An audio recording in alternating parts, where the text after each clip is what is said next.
Go ahead and ask the question.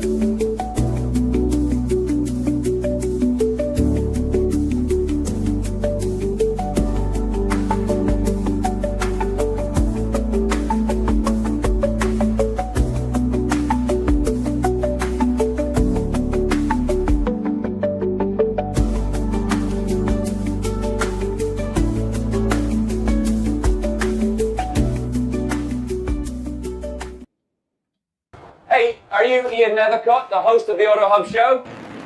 War is tough, but peace is about thinking ahead of the challenges and getting it done. There are lots of experts in automotive who talk about the problems. The Auto Hub Show is all about solutions. Ready for the solutions? Let's get this masterclass started live right now.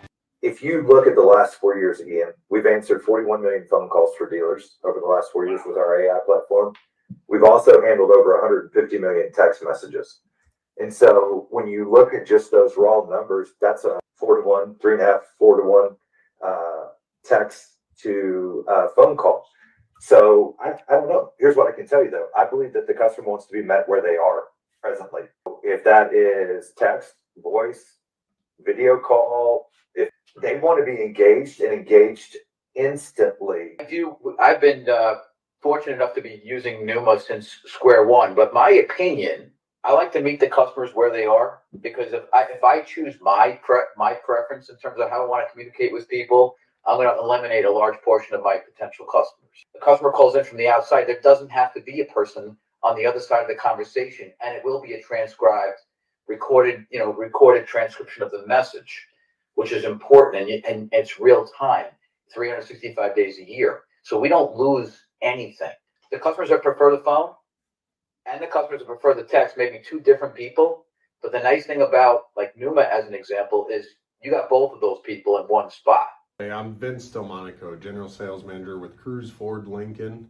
Larry Feldman came out and did one of our training courses. Absolutely incredible. I sat through the course myself. The engagement that our salespeople gained from it, the excitement that he brings, it was a new way of looking at things that we're already doing and how we can improve them. Love it. It's literally the best thing since sliced bread.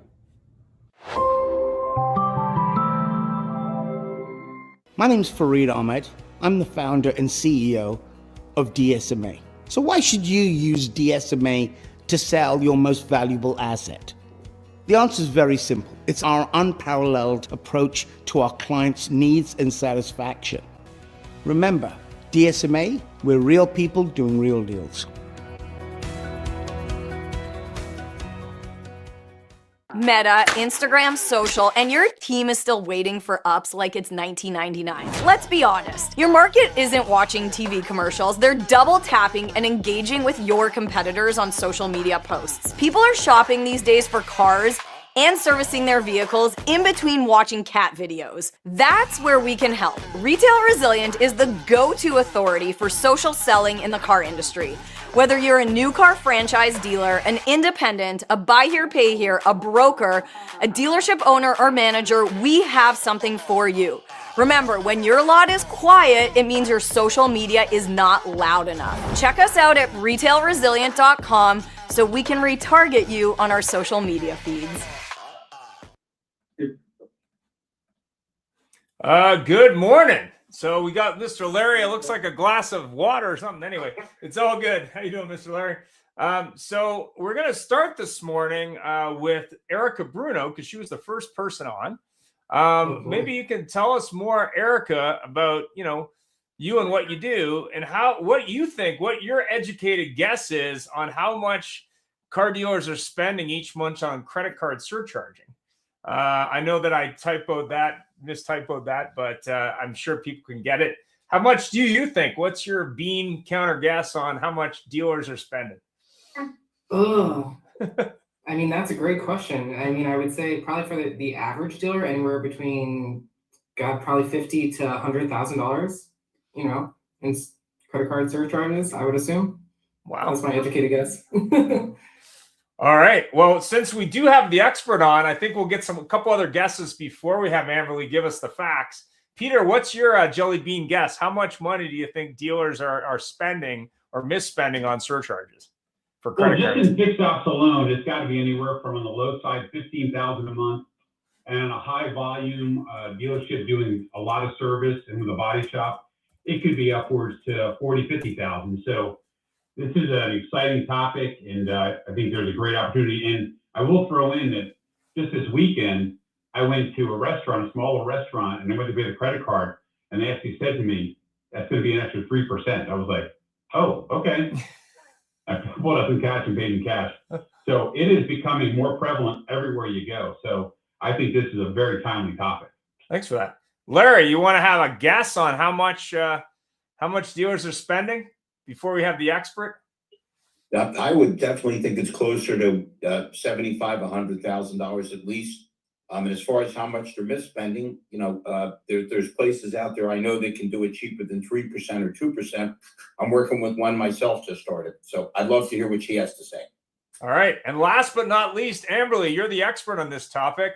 Tell us more about what you do, but more importantly, how much are dealers actually overspending on credit surcharges in 2026? Ian, thanks for having me. I appreciate the opportunity to talk about it. Obviously, it's something I care very much about. I started Dealer Merchant Services a month before COVID, so back in 2020. And I think we've saved the dealer body somewhere close to $94 million. So we're just shy of $100 million since we started the company, which is obviously an enormous amount of money. And I take great pride in the fact that we have launched more dealers on a surcharge program than any other company in the country by a long shot.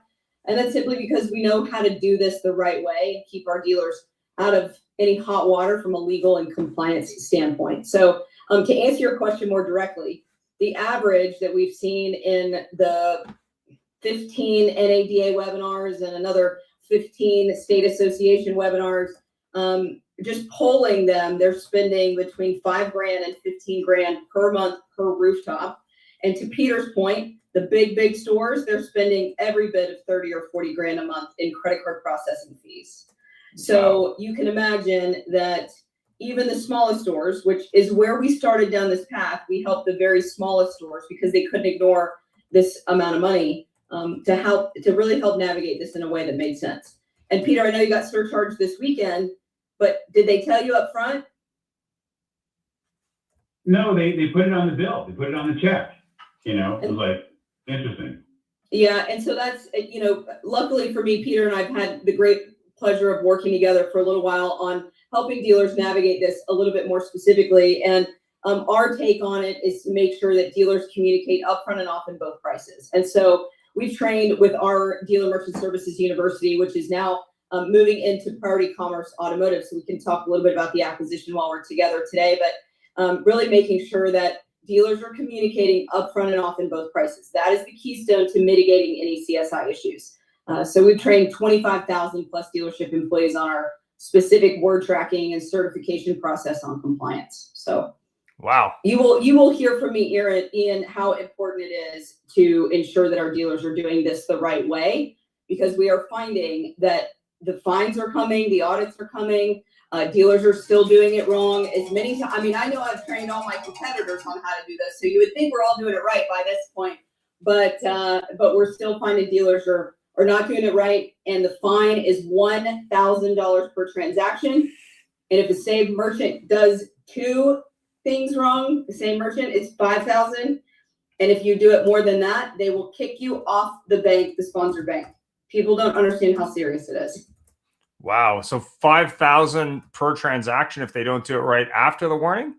So they've got a warning, and then they'll get a $1,000 fine if they don't correct it, and then they'll get a $5,000 fine if they don't correct it the second time. And if they don't correct it after that, the sponsoring bank will ask them to leave. Wow. Yeah, it's serious. Wow. So I will say this happening. I actually talked to a dealer the other day. I'm not going to say his name, but he actually was at that point where they're getting ready to kick him off because because he's been busted. And I'd also, if I may, I'd like to address Larry's point. There may be people that are offering less than 3%, but the fundamental problem with that, and I want to make it clear to dealers across the country, is that 3% is the max that you can charge on credit cards only. You cannot surcharge on debit cards. This is still illegal in Connecticut, Massachusetts, and Maine. You can only surcharge up to 2% in Colorado and Oklahoma. New York has a dual price policy, and California, you cannot surcharge in the finance department. So 3% is the number for a myriad of reasons. We can get into the details of that. But I just want to make sure, just if you take away anything, especially just right out of the gates of this show, if we've got anybody's attention, they want to make sure from a compliance perspective, they're doing it the right way. You're going to hear my contact information if you just want me to make sure you're doing it the right way. I want to be a resource and an advocate for every dealer that is confused about surcharging. Amberly, It's still a bit of the Wild Wild West. How many are you catching that are still trying to sneak a surcharge through on a debit card or something? Because someone tells me we're not pure there that way. No, Larry, you're absolutely right. So Louisiana, as a matter of fact, about to launch a legislation that is going to make it very clear to legal dealers that are doing it the wrong way that you are not legally allowed to surcharge on debit cards. Now, of our 1,100 dealers across the country, of course, they're all doing it correctly. And we've unwound many non-compliant programs, but our machines, so Larry, so you know, our machines are actually backed by a U.S. patent. There's technology within it that has the ability to recognize the difference between a credit card and a debit card. So none of our machines will allow any debit cards, even if the customer doesn't use their PIN code. They'll never allow, our machines will never allow a surcharge on debit. But to your point, there is a program called a zero fee or a cash discount where dealers have been tempted by the ability to get 100% of their fees waived. And those are the ones that are charging on debit cards. Wow. Yeah. So anyway, I know we jumped right into the swimming in with the alligators, but hopefully that at least gives everybody an overview of how important it is that we are doing this the right way. Yeah, just in case you didn't know, Amberly, Larry used to own a dealership and he works at lots of dealerships across the country. So he would know from a dealer perspective as well. Obviously, surcharging is an issue because there's costs associated, but at the same time, you don't want to, ignore that and cause another problem that, may get you in hot water, not only with compliance and legal, but also in your state and with your bank. You got to make sure if you're making that change and obviously getting some of the money you're leaving on the table back, that you're not doing it on the other side to getting, in trouble with the compliance folks, right? And the legal. Ian, they're going to need every dollar they can when the FTC starts hitting them for $5 and $10 million at a time on the other issues. Yeah, well, we heard, I think it was from Tom from Tuck the Octopus. He was talking about how dealers got a warning. I think it was last week. 7 of them. Yeah, and each infraction I think was $50,000 to start. Wow. So you better be aware of this, but more importantly, if you don't know, you should probably get someone who does. And I think that's the big thing is I want to change this and I want to stop leaving money on the table, but also I got to be sure that I'm getting ahead of it. And I think you hit it right on the head, Amberly. If I'm at a restaurant there saying, yeah, I'm going to charge you, you probably want to set that up at the beginning so that it isn't a surprise to the customer because it may never come back. Right. Yeah. So that's right. And Ian, I would double down on communicating that sometimes the banks that are working with our dealers that have their floor planning and have their operating account, they're bundling merchant services with them and with those services. But it's unfortunate. They're just a generalist. They don't understand the specificity and complexity of the automotive space. And so they're not helping them navigate wholesale parts, extended warranties, word tracking, the accounting, right? So we've got all the integrations, we've got the word tracking, we've got the training, we've got all of those pieces of it. When you have someone that doesn't understand it and they're just telling you, well, cash discount's legal. Well, that's true. Cash discount is a legal program. With cash discounts, you can charge whatever you want. You can charge for debit cards. You can charge anything. You can receive 100% of your fees back, but you're going to have a massive issue with the card brands and you're going to have a massive issue with your customers. So you want someone that is totally focused on automotive. And that's where we come in. Fantastic. Erica, we were talking, thanks for that. Erica, we were talking a little bit about dealers changing. I know you work with a lot of dealers. Do you find part of this is that dealers just aren't aware of it, or they just think that they got to pay that 3%? What do you think? Yeah, I feel like a lot of the dealers that I've been talking to lately, and actually I was going to ask Amberly, what like a best practice is, because I would be very intrigued, especially as we're going into this new era of very heavy digital, very heavy, you know, compliance related, if she would actually recommend, you know, dealers have like a compliance type of person on their staff, even besides just, you know, working with her. Because like that's been one thing I've noticed a lot of, is just having someone who, you know, exactly like Amberly said, like warranty. You know, I was an old OEM rep. I know that, you know, warranty compliance is a very important thing. I know, having worked in social media and everything, compliance, and you brought up the FTC ruling, like that's all going to start coming down the hill very quickly at a lot of dealers. So I think if you can find someone either on your staff or, you know, a trusted partner that can say, hey, I can be your compliance person for a lot of these things, that's going to help a lot of dealers. Because I don't think it's malicious. I think it's pure ignorance, because the world is changing so quickly. And I know I've been having a lot of those conversations with a lot of dealers. Sure. I mean, the landmines are vast. And for us, so to talk a little bit about the acquisition, so Dealer Merchant Services was acquired by Priority Technology Holdings back in October. Why that's important and relevant to anyone that's listening is that we are backed by a publicly held entity. And so we have, and we're the 4th largest merchant acquirer in the country. So we have to follow all the rules. We have zero margin for error.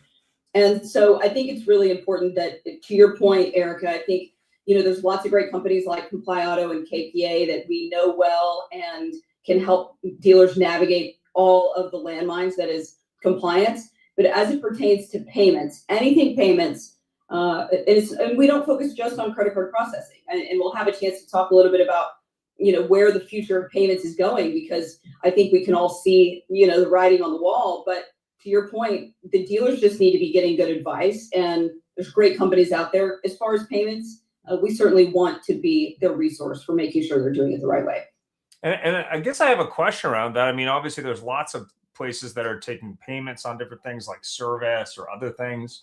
You know, as you look at compliance, which is an area that obviously people are going to have to pay attention to, or they're going to hit with a big hammer, which in terms of fines, you know, do you see sort of that area around payments getting more complex in addition to compliance? Like what is your thought on that, Emily? Well, I think that we have to be very aware that customers want to pay in different ways. And we know that Venmo, PayPal, Cash App, Klarna, Buy Now, Pay Later, Alipay, crypto, these are all ways that people are keeping balances in those particular payment mediums. And we have to be able to meet the customer, like Larry said, and we have to meet them where they're at, right? And so we know that that is the future of payments. And there is very clearly going to be a cost associated with some of these different payment and tender types. And so that's the future of payments. People are going to want to pay how they want to pay. If they've got a Venmo balance that somebody just paid them, and they've got a service that they want to, you know, get completed, and they've got a Venmo balance, or maybe they don't want anybody to know they have a Venmo balance, right? But that's where they're getting their car service. They want to be able to use that money. If they want to go buy a Lamborghini with their crypto money, they want to be able to figure out a way to do that. And so Priority Commerce Automotive is going to be allowing dealers across the country to be able to help customers pay the way they want to pay. And in one container, meaning they don't have to have 10 different relationships with all these different tender types and 10 different deposits. It's all going to be in one place.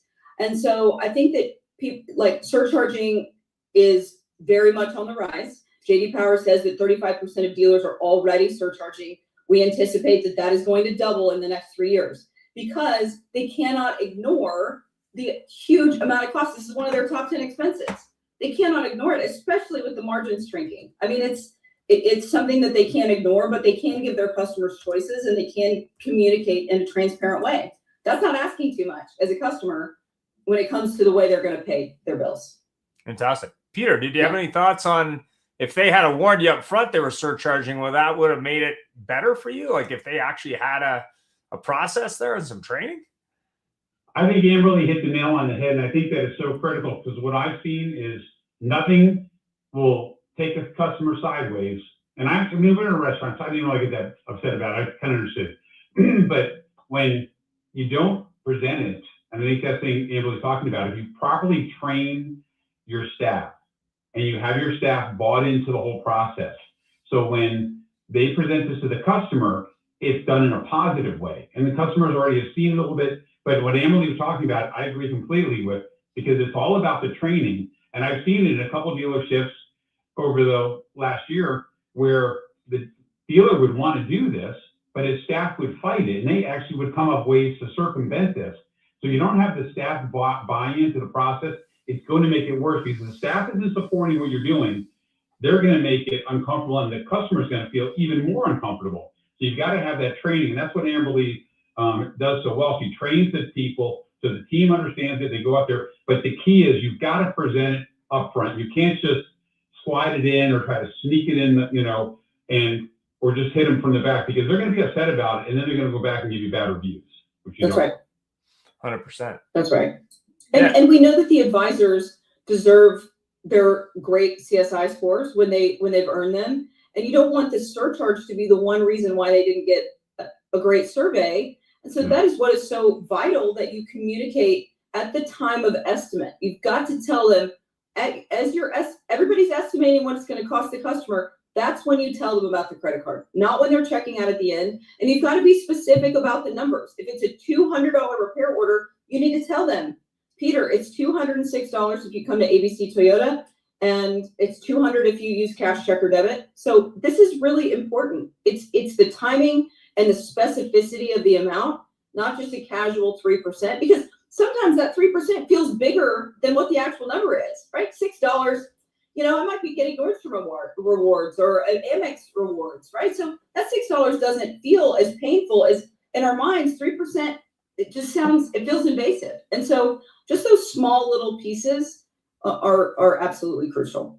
Yeah. I mean, Erica, when you're looking at different things and you're looking at dealers, as Amberly said, they've got different people paying different ways, different generations even maybe, or maybe people with different backgrounds. I think it's really about, giving that customer options, but more importantly, an informed decision. If they told you at the restaurant that 20% was actually X versus just 20%, I think that makes a big difference. I've noticed this at a lot of fast food restaurants now where they're trying to charge, a tip for like a Big Mac or whatever.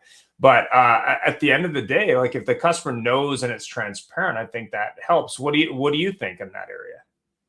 Oh, I 1,000% agree. So like where I grew up with my family's dealerships is very heavy Portuguese population, and Portuguese people, we always joke, you leave the money under the mattress, right? Like they're not big on banks. They're very cash driven people. And so all of a sudden, if I was telling Joe, hey, by the way, your $200 RO is actually $206, even over $6, that exactly like Amber said, that would cause a major CSI issue for that person, one of two ways. Either they would blow up or they're never coming back. And, I work with a lot of service departments about service defection, trying to retain your customers. And that's a topic, I bring up is like the transparency of the pricing. Like, and I understand you might not be able to get absolutely everything maybe over the phone, but during that final time where it's like, we did this, this, this, and this, and explain all the pricing, including taxes and fees and anything else, that's important. You got to be able to, articulate that value. And if you can't, then they're going to find someone else. I mean, there's 45,000 aftermarket shops or something, I think was the latest that I read just up here in the Northeast, right? Like, so they have options if they don't want to come back to you.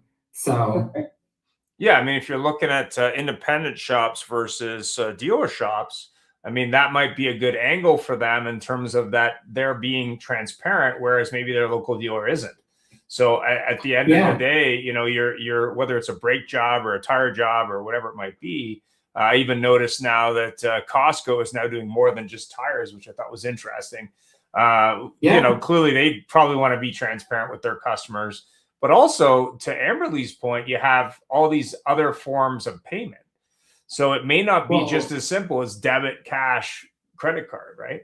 Go ahead. Yeah, and as a millennial, I know I'm talking to a lot of my friends who are like, I can't afford, to repair my car right now, or if I do, I got to finance it. I got to put it on a credit card, or I got to put it on, Klarna as a good example, Afterpay. That's a big part of what in my world is really evolving on the service drive is, looking at those different ways to repair and service your vehicle that's affordable. Everybody's talking about affordability on the new car side, but affordability spans across the entire industry at this point. Yeah. Sure. So. Yeah, Larry, did you have a thought there? I know you've been man on the go there, but you're muted. But maybe you have a thought now. You're muted, just so you know. Have to unmute first. Buddy. Yeah, go ahead. Sorry about that. What Amberly said earlier is the key to everything. We're gonna have to meet consumers where they want to be met. Amberly, it blows my mind because I'm one of these energy guys. I'm always running around and doing something. And it blows my mind that they closed all the Dunkin' Donuts near me that didn't have room for a drive-through. It's now so essential, and we're so lazy, and we're so freaking busy that we can't walk in to order our donut. Okay. Wow. And everybody hates Amazon, but everybody uses Amazon because you hit a button and the next day your package is there. That's right. So if we can't make it easy for people, they'll find somebody that will. I mean, if I pull into a Wawa and there's no parking spaces, I go to the next Wawa. So I think it's all about simplicity. It's about ease of operation. It's about paying attention. When I used to go to dealer meetings, we talked about how much we were getting robbed, because if the invoice was $199, wouldn't even want to take the time to review it. Yeah, just pay that one. But those things add up. So like with everything else, the dealers that are thinking forward, the dealers that will reach out to a person like you. He mentioned Tom Klein. Tom Klein is one of the sharpest compliance guys out there. And really every dealer should be begging them to come into their store, because the fines they're hitting with people, they're not punitive. They put you out of business. Totally. So making it hard. Peter's a very good-natured guy, so it didn't bother him. But I don't think anybody likes hearing, oh, if you do this, it's going to charge you more. Why the hell did you put that up front? Absolutely. So, just like everything else, the smarter we are, the more we realize customers aren't annoyances, they're annuities, the better shape we're going to be in. And guys, I'm sorry about I'm driving to Virginia. I stopped to get a burger, and you guys kind of caught me in between. But Ian will tell you that even when I stand still, I'm kind of disheveled. So why should be moving any different? You know? Thanks, Larry. And you have to eat, Larry. Now you sound like my mother. See, she fixes compliance issues, she saves you money, and she makes sure a Jewish guy gets food while he's on the road to Virginia. God bless you. Thanks, Larry. So when we're looking at changes, and we know change is hard everywhere, not just in auto, but in general, what changes that have the dealers said, yeah, Amberly, God, I wish I had done that sooner? And what changes are they just resisting still? I mean, what do you think? Well, I think it's interesting the way that we look at our customer base, because surcharging is very popular in the Northeast and on the east side of the country. As I look to my heat map of all of my clients, as we move closer to the west side of the country, they are having the conversations we had with our dealers on the East Coast 2 or 3 years ago. Okay, now I understand a lot of folks in my 20 group are open to it, but I still don't want to disrupt the customer experience. What do I do? And so it's interesting just the way that we're looking at it in different parts of the country. It's just some parts are more apt to have already done it, or maybe they're doing it wrong and they're realizing now that they're being educated that they have been doing it wrong. I think that we're seeing that the banks are realizing they've outkicked their coverage a little bit and communicating to our dealers how to do this the right way.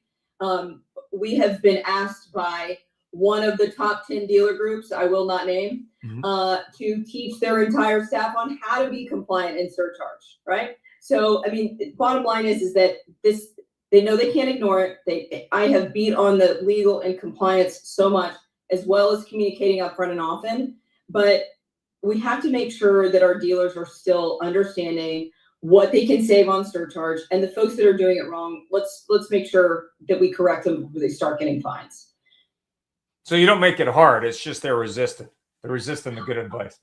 I think that anybody, we know the first 30 days of any change is painful, right? And on the payment side, this really touches all the different departments. And the way that we present it at a body shop is different than the way that we're presenting it in the service department. It's different than the way that we're presenting it in the finance office. And so for us, we have training for each one of those departments, but we also train, for us in particular, we're making sure that our accounting staff knows what's happening. We also want to make sure that the IT people with the CDK debacle, we know that we have to make sure that they are safe and secure in this transaction. And so it's for us, we really have changed the way dealers expect their merchant providers to work with them. It's similar to a CRM or a DMS change. It really touches so many different departments. And you can't have a new credit card vendor come in, especially when you go to a surcharge, have it blow up the accounting department. I mean, we have a joke, if the controller's not happy, nobody's happy. And that's just the truth. So that's where the accounting training, the integrations, all those pieces really come into play, where the banks just can't participate in that way. So they will eventually phase themselves out once dealers know that, similar to a doctor, you might want to get a second opinion before you have them just ship you some machines and flip on a surcharge. It's much more of a deliberate initiative than I think people recognize. And if I could jump in on that. Yeah, go ahead. I will say, from working with Amberly and some experience and with talking to some dealers, that is something that some people I've talked to have made that mistake, because they're already working with their DMS provider and we're going to do this. And they make it seem like it's so easy. It's not easy. Let me make it really clear. From what I've seen, and I'm just saying from an outside with some good experience with working with Amberly, this is not easy. This is not an easy thing to do. So don't just think this is going to be something simple. You're going to pop in there and your DMS provider could do it, or your bank could do it for you. You really need to have somebody like Amberly who knows what they're doing and has the resources to come in and put this in properly. Because if you don't, you're risking fines, you're risking getting shut down on your credit card processing, and more importantly, losing customers. So don't just, dealers, if you're out there listening, my recommendation is to make sure that if you're going to do this, do your research, talk to the different providers, Amberly, everyone else, and make sure that you're making the right decision for your store. But make sure that they do have some sort of training, because I did have one particular dealership I met with last year, and I actually recommended them to Amberly. He said, well, I'm just going to have my DMS provider do it. And I will tell you, that particular dealer came back and told me what a mistake it was, because it has been a nightmare. Because they didn't train the people. So I'm going to just reinforce what Amberly said. It's so critical to take that step. Thanks for that. Yeah. Erica, when you're looking at change, and I know that no one likes change, what changes have worked for the dealers that you work with that maybe surprised you or were unusual in this area? Yeah, I mean, I think for a lot of the dealers, like Amberly said, up here in New England, it's a little more common. Like the East Coast, I always joke, if you can make it on the East Coast, you can make it anywhere in the U.S. because this is where everything kind of starts. But what I've noticed the most is, I think, the education part of it, kind of like what Amberly was saying, like being open enough to say, you know what, I don't know anything about this. I think I need to learn about it. And then the other part of the conversations that I've been having lately that I think, these dealers are starting to look at things a little bit deeper. I worked for Experian on the OEM side where, again, back in 2023, we're just talking about fraud, right? And that was something I was going to bring up to Amberly is like, I'm sure there's a part of this too where it can help protect you from a lot of fraud that's happening. And a lot of fraud is coming from, again, someone created a credit card, right? Or stolen identity, etc. Took a credit card, paid for a car on their credit card, and then all of a sudden they took the car away, and now the dealer's stuck with that, right? That's a terrifying thing, but it's happening more and more and more. And it's because of the fact that, again, they're not looking at their processes. They're not, learning about the ways that unfortunately they could get scammed at this point in time. And that's a really big issue that a lot of dealers are looking at aggressively. And it goes to education, goes to training, and it also goes to just their process, right? What areas are they opening up themselves to potential fraud? So I think that's another really important topic. Yeah, when you're looking at fraud specifically, and I know we had some conversations at NADA, Peter, with a bunch of different companies in this area. Well, we'll probably do a show on it soon. But when you're looking at fraud, especially around the credit card side, it's interesting because I remember years ago when I worked retail, they're like, oh, we max this amount as a deposit or this much down on a card because of the fees, actually, ironically. Yeah.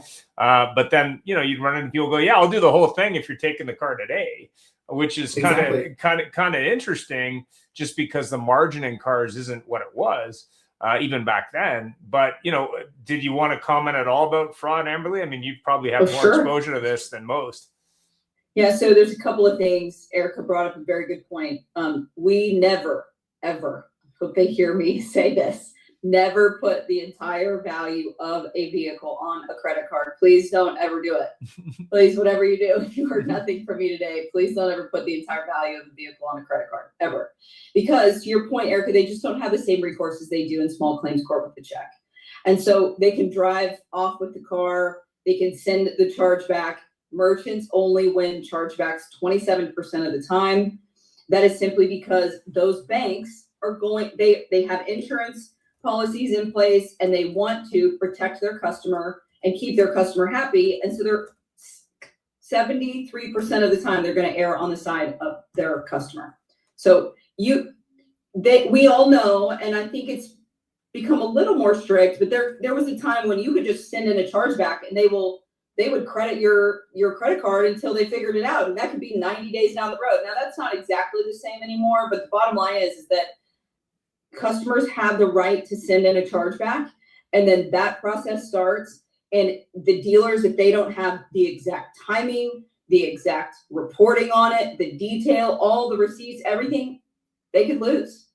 They could lose. And so never ever put the entire value of a vehicle on a credit card. We say 20% is a safe percentage, a safe number, but you're absolutely right. Fraud is rampant. We tell dealers, if you're sending parts, you better match a driver's license with that customer with name and credit card.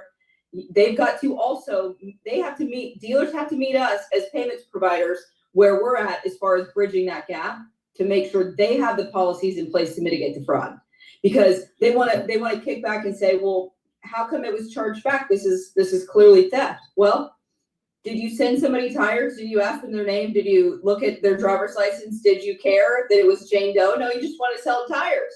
So we have to, as an entire community, get educated on bridging that gap so that we can mitigate this fraud issue.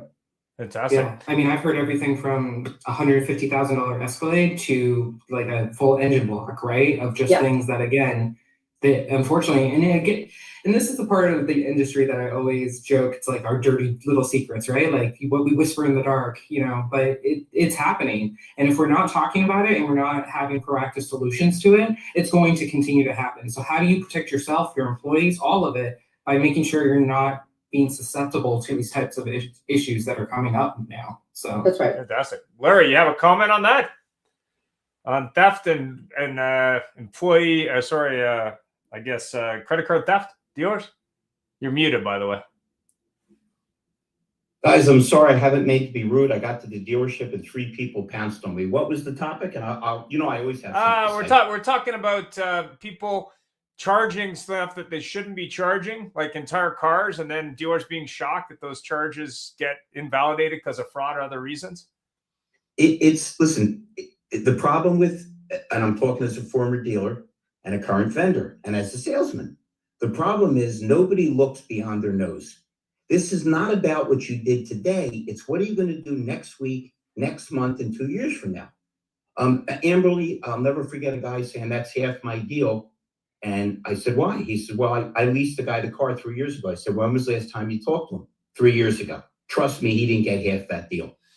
We need to think in terms, you don't want somebody to leave and they're so aggravated or so beaten up or so distrustful that all they do is talk bad about you. Our idea is to understand every customer, as I said, is an annuity, that if we keep them happy, they're going to tell a bunch of people. And we all agree, right? If they don't like you, they're going to tell 10 times as many people. And now you have the internet. So now they know in Pittsburgh and Beijing that you're a creep. So it's the same old thing. Act like you want to stay in business. If you don't treat people, if all of you are in a good long-term relationship, it's because you treat them well and they treat you well.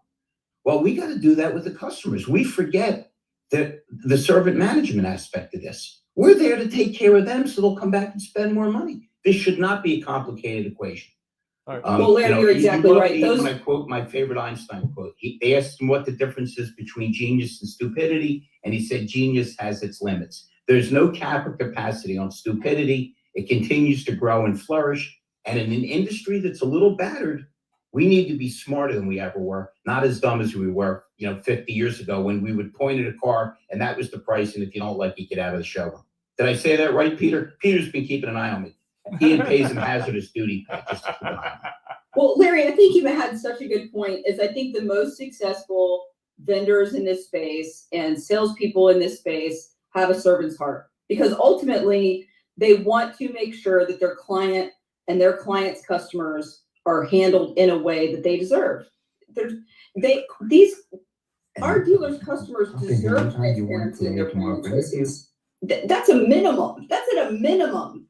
The fact that anybody would tell a client and surprise them at the end clearly has either doesn't care or hasn't been in a situation where they've been blasted with a fee at the very last minute. And so just some common sense, albeit not all that common these days, we've got to tell our customers up front, and they deserve that. They deserve that transparency. And those of us that care enough about our clients will make sure that's the case. Fantastic.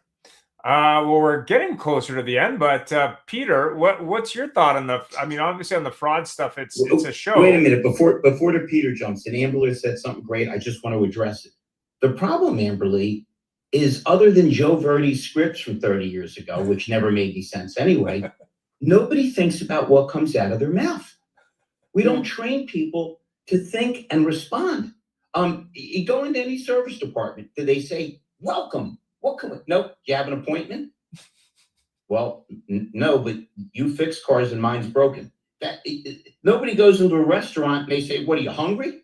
I'm sorry. Go ahead, Peter. Well, just so you know, I keep Larry's book next to my computer, so I always have it here. So I'm always guided by Larry. I want a There book, it is. You Larry. only need the Bible and Inner Moron Demons. It's perfect. Everybody would like a copy. Everybody would like a copy, Larry. So you should send her a copy on you. Yeah. Please send me a copy, Larry. If you will share your information or connect with me on LinkedIn, it would be my extreme pleasure. I'll even send one to Erica and Brittany. It's just imagine your favorite college professor if he took LSD, and that's what my book's like for doing. It's very Well, I cool. did go to UVM. I mean, we had some fun times. Go ahead, On top Peter. of that, Larry's also plays in a band, so he is extremely talented. He's an ex-dealer. I mean, he's kind of like what everybody wants to be. He's a comedian, he's a singer, he's a book writer. I mean, this guy is just amazing. Wait a minute, Peter. I got 3 gorgeous women on the panel, and you're the one that's flirting with me? I did something really wrong. Oh, I love it. Okay, enough of that. Go ahead, Peter. But back on the serious note, because we're running out of time, and I'm very excited that we had Erica and Amberly on the call today, because at the end of the day, this is a way for dealers to put more money in their pocket. And that's what we all want to do. One of the things that I love about working with Amberly is when I told them, I said, I'm going to choose somebody that's not going to cost you anything. You're going to get a chance to meet Amberly. She's got a product that's not going to cost you a dime. The only product at any VA that doesn't cost you anything, but literally within 90 days is going to make you money. Because if you can do this properly, and people are becoming accustomed to this. So it's not like a year ago when people were like all in shock. They're becoming more accustomed to it. They're seeing it more and more in their daily lives. But you can literally take that cost and transfer that cost over to the consumer. You're immediately taking that money that you were spending every month, whether it be $7,000 or $70,000 in credit card processing fees, and you're dropping that to the bottom line. And right now, with margins becoming as compressed as they are, and as things becoming as competitive as they are, dealers finally have inventory. Well, now they're having to advertise. It's not like it was a couple of years ago where we literally got a bunch of people taking orders for cars. Now it's highly competitive. So this is a tool that, if you take your time, could be very beneficial and could put a lot of money into your pocket, into your dealership, and if done properly, no one is going to be the wiser. 100%. Yeah, I mean, when you look at it and you look at products and you look at products in general, and I know there's a lot of products in auto. We talked to a lot of companies. Some of them are very complicated. This one's a pretty simple product. You're getting the training you need. You're taking credit cards or debit cards or both or other things anyway. You're probably paying something for that. If you knew how to not pay that or to minimize that cost, it's probably a benefit for you and for the customer. But also, it's a benefit from a compliance point of view if you don't understand that and if you don't have a compliance officer. And it just makes a lot of sense. If there's a way to reduce your overhead costs in a tougher market than it was a couple of years ago, that probably makes a lot of sense. I mean, if you could find a way to reduce your inventory costs for cars or parts, that would probably make a lot of sense. Or to do more recalls, Erica, if it made more sense to do more recalls versus just ignore that pot of gold at the end of the rainbow that you're not paying attention to right now, you probably should do that. When I look at parts departments, and we probably haven't had a show, Parts Can You Not Hold, but we probably should. Parts is a classic example of that as well, where you have a lot of inventory that you're paying to sit there that you're not doing anything with.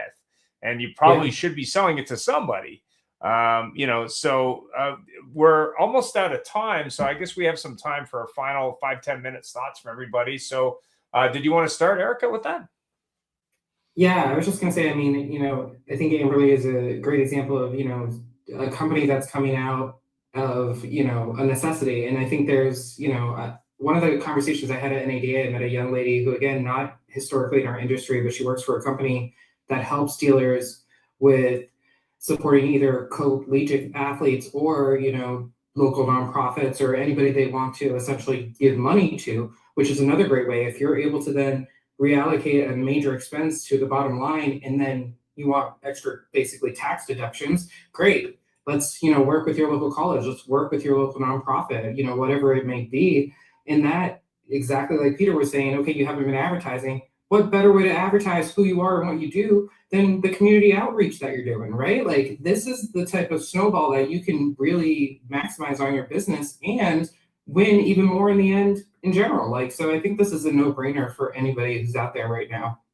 Yeah, and if you want more in-depth information, I did do an interview with the gentleman from Priority. I don't know his name off the top of my head, and Amberly. It is up on the YouTube channel if you want to check it out. It's going to give you more information about what's going on in the space right now. But Amberly, maybe you have some final thoughts on how dealers can get started and how they can start saving money. What do you think? Sure. So my recommendation to any dealers to know your numbers, whether you're ready to surcharge or not, making sure you know and understand exactly how much you're spending. I've looked at thousands of these statements, and I would tell you 999 out of 1,000, there are hidden fees, there are rate changes, there are things that you're not seeing. So take the surcharge off the table and find a partner that you can trust. We would love to be that partner that you can trust to at least be your ally to make sure that you know exactly what you're spending, that you don't have hidden fees, that you don't have interchange padding, that you don't have rate increases that you're unaware of. These are all very, very commonplace. And we know dealers would never be able to get away with that, but that's just the way of it. And they need to be aware of what they are spending. So we simply need 3 months worth of statements, including American Express if it's separate. You can send it straight to me. It's amberly.allen@prth.com. And I know you're going to put all of my contact information, but reach out to me directly. My cell phone's on there. I talk to dealers all day, every day. So email me, call me, ask me questions. If you're in compliance, if you're not in compliance and you're concerned maybe there's an issue. We're also endorsed by 19 state associations right now, more than any other company in the payment space by probably triple or quadruple at this point. And so let us look at your statements. We will help you know your numbers. And if you'd like to know what kind of, as far as what you could potentially save on a surcharge, we'll forecast that for you. And we look at it beforehand and we look at it after we launch, and we're almost always right on the money. So these aren't pie in the sky numbers. These are real numbers in which you can save and put those resources into better places. Erica, to your point, whether it's investing in their own facilities, in their own employees, in their own community. We know dealers are the biggest advocates for their communities, of which we're all grateful. And so if I can be a resource for that, please let us run some statements for you, or we have a monthly educational webinar. If you're not sure, hop on with us. We'll answer any questions live that you might have. But at a minimum, you should know your numbers. 100%. For sure. So Larry, do you know your numbers, or is that not your forte? I don't know if you're muted or what. Go ahead. My brother, I'm in Virginia to get a bunch of people hired and trained. The only thing I know is the distance to Virginia and where the next Five Guys is so I can get a burger. I leave the numbers harder than me, like the women on this panel. Fantastic. Peter, any final thoughts? No, just I want to thank Erica and Amberly for joining us today. This has been an exciting show. hopefully the dealers got a lot of good information out of it. And just thank you for your time. It's very, very educational. I learned a lot. Well, I'm so grateful for the opportunity, as always, to speak to you guys. You both have been advocates for me and for my business. Eric, it's so wonderful to meet you. Larry, you as well. Same. So I hope that we can continue to help the dealers. The tides rise all boats. We know that. So it's a privilege. Please reach out to me through LinkedIn, all the ladies on the panel, and I'll gladly accept, and we can share some information, and I can recommend you to some people. Yeah, and if you're looking for Larry's book, Inner More on Demons, or you're a fan of rock and roll, Larry has his own rock and roll band, so he's a multi-talented individual, and you'll probably see him in a dealer near you. He works with about 600 across the country, and he's a little bit mentally unstable, but it's humorous at the same time, so it's all good. Thanks very much, everyone, for taking the time today. And if you want to save some money, which is found money really, and be compliant, you want to reach out to DMS. If you're looking at recalls and you want to know more about how to get recalled or become a master at recalls, you just reach out to Erica and her company. And if you're looking for staff, that includes technicians across North America, Larry Feldman, or training, he can definitely help. If you have questions about the Auto Hub show, we're obviously always looking to help companies grow, and we're looking for great guests. Just reach out to us, autohubshow.com. Have yourself a great week. Thanks for joining. Thank you guys so much. No worries. Bye-bye. Thank you for helping the industry get better today live.